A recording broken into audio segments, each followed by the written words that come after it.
Hello friends, welcome to my channel baby mummy help. मैं मेघा आपका अपने चैनल में दोस्तों बहुत बहुत स्वागत करती हूँ। कैसे हैं आप लोग? आई थिंक सभी स्वस्थ होंगे और बहुत ही खुश होंगे। दोस्तों देखिए, बदलती जीवन शैली में डायपर का इस्तेमाल करना बहुत ही फायदेमंद रहता है, क्योंकि अगर आप वर्किंग हैं या फिर अगर आप घर में किसी काम में बिजी हैं और बच्चे को अगर आप डायपर पहना देते हैं तो आपका बच्चा बहुत ज़्यादा गीला या गंदे में रहने से बच जाता है। तो ऐसे में डायपर बहुत ही यूज़फुल होते हैं। लेकिन दोस्तों कभी कभी बच्चों को डायपर से कुछ प्रॉब्लम भी हो जाती हैं, जैसे कि डायपर रैश होना, एलर्जी या कोई इन्फेक्शन बच्चों को हो जाता है। तो ऐसे में वो कौन से घरेलू उपाय हैं जिनका इस्तेमाल करके आप बच्चे की स्किन को ठीक कर सकते हैं। तो आज के इस वीडियो में हम बात करेंगे कुछ घरेलू उपाय के बारे में। अगर आपको ये वीडियो अच्छा लगे तो चैनल को जरूर सब्सक्राइब कीजिएगा, लाइक कीजिएगा और कमेंट करना बिल्कुल भी मत भूलिएगा कि आपने अपने बच्चे के लिए कौन सा तरीका इस्तेमाल किया और आपको कैसा लगा। उम्मीद करती हूँ दोस्तों आज का ये वीडियो आप लोगों को अच्छा लगेगा। चलिए दोस्तों वीडियो शुरू करते हैं। दोस्तों देखिए, डायपर रैश कब होते हैं? देखिए, डायपर रैश तब होते हैं जब या तो आपका बच्चा काफी लंबे समय तक गीले डायपर में हो, गंदे डायपर में हो। तो ऐसे में बच्चे को डायपर रैश बहुत ज्यादा हो जाते हैं और बच्चे को गंदे डायपर में रहने की वजह से बच्चे की स्किन पर कुछ ना कुछ इन्फेक्शन हो जाते हैं। कभी कभी तो ये छोटे छोटे दाने देखने को आपको मिलेंगे, कभी कभी वहां पर फफोले जैसे हो जाते हैं और कभी कभी वहां से बच्चों की स्किन कटी फटी सी भी हो जाती है।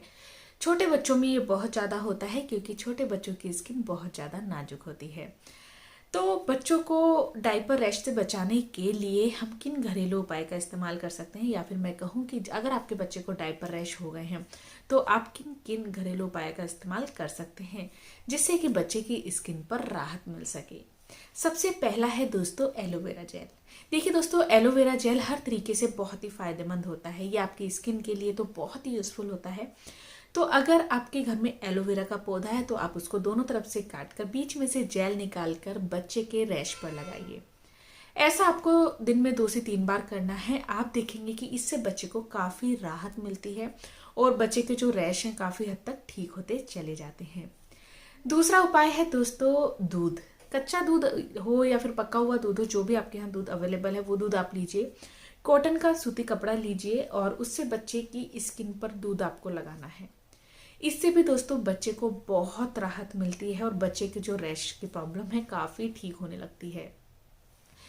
तीसरा है दोस्तों देसी घी।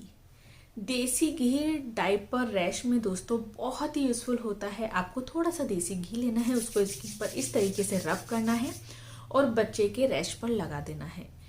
देसी घी में दोस्तों वो प्रॉपर्टीज, वो गुण पाए जाते हैं जो बच्चे की रैश की प्रॉब्लम को बहुत जल्दी ठीक कर देते हैं और बच्चे की स्किन पहले की तरह सुंदर और चमकदार हो जाती है। तो देसी घी का भी आप इस्तेमाल कर सकते हैं। इसके अलावा आप इस्तेमाल कर सकते हैं दोस्तों जैतून का तेल और नारियल का तेल। देखिए दोस्तों, नारियल का तेल आप सभी जानते हैं कि इस तरह के किसी भी इन्फेक्शन को ठीक करने के लिए बहुत ही यूजफुल होता है। अगर आपके बच्चे को डायपर रैश हो गए हैं तो आप नारियल का तेल भी लगा सकते हैं और आप जैतून का तेल भी लगा सकते हैं, ऑलिव ऑयल जिसे हम कहते हैं। ये दोनों ही बच्चे की रैश की समस्या को ठीक करने के लिए बहुत ही यूजफुल होते हैं।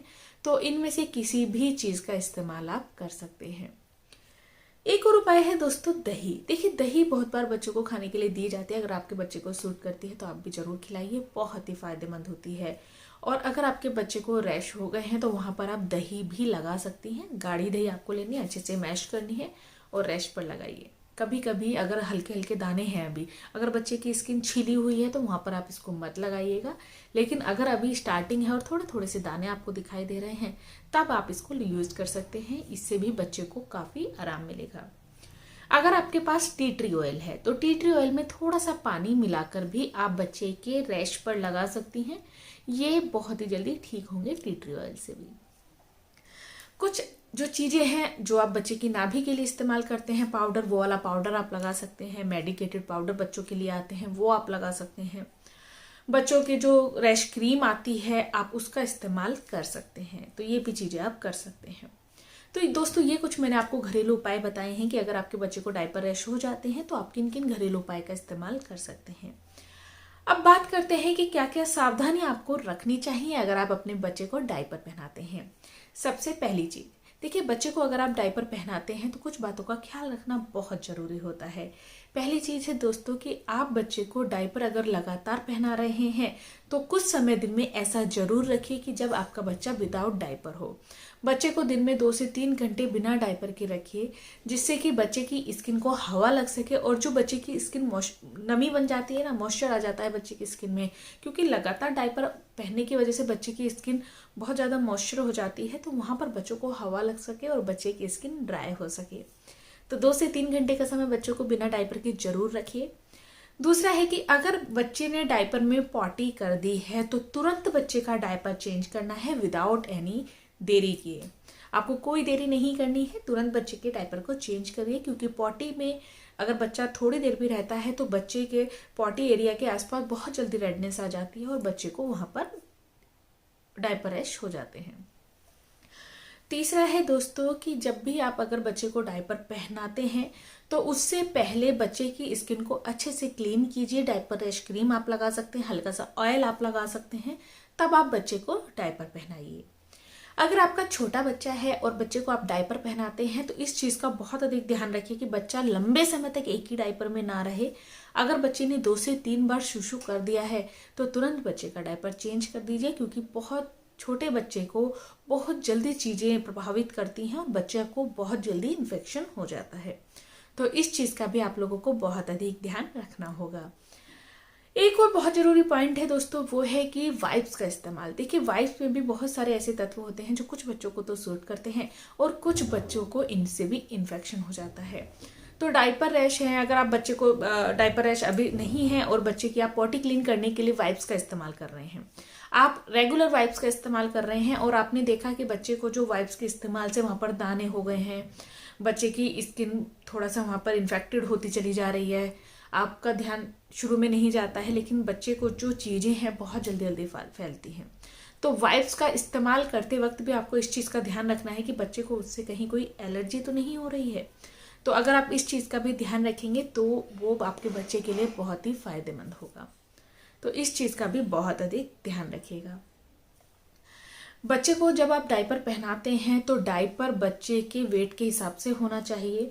डायपर बहुत ज़्यादा छोटा और बहुत ज़्यादा टाइट भी नहीं होना चाहिए और बड़ा भी नहीं होना चाहिए, क्योंकि अगर आप बड़ा डायपर पहना देंगे तो बच्चे का जो टॉयलेट है वो बाहर निकल जाएगा। और अगर आप बहुत छोटा डायपर पहनाते हैं तो इससे बच्चे की स्किन पर निशान बन जाते हैं और बच्चा बहुत ज़्यादा अनकम्फर्ट फील करता है। तो डायपर खरीदते वक्त ये ध्यान रखिएगा कि आप बच्चे के वेट के हिसाब से ही डायपर खरीदें।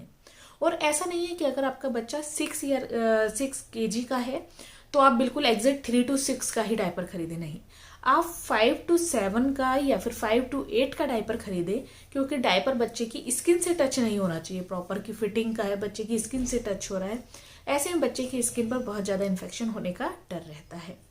तो इन बातों का भी आपको बहुत अधिक ध्यान रखना होगा। और अगर आप नवजात शिशु को डायपर पहना रहे हैं तो डायपर की जो लास्टिक है वो बच्चे की नाभि पर बिल्कुल भी नहीं आनी चाहिए।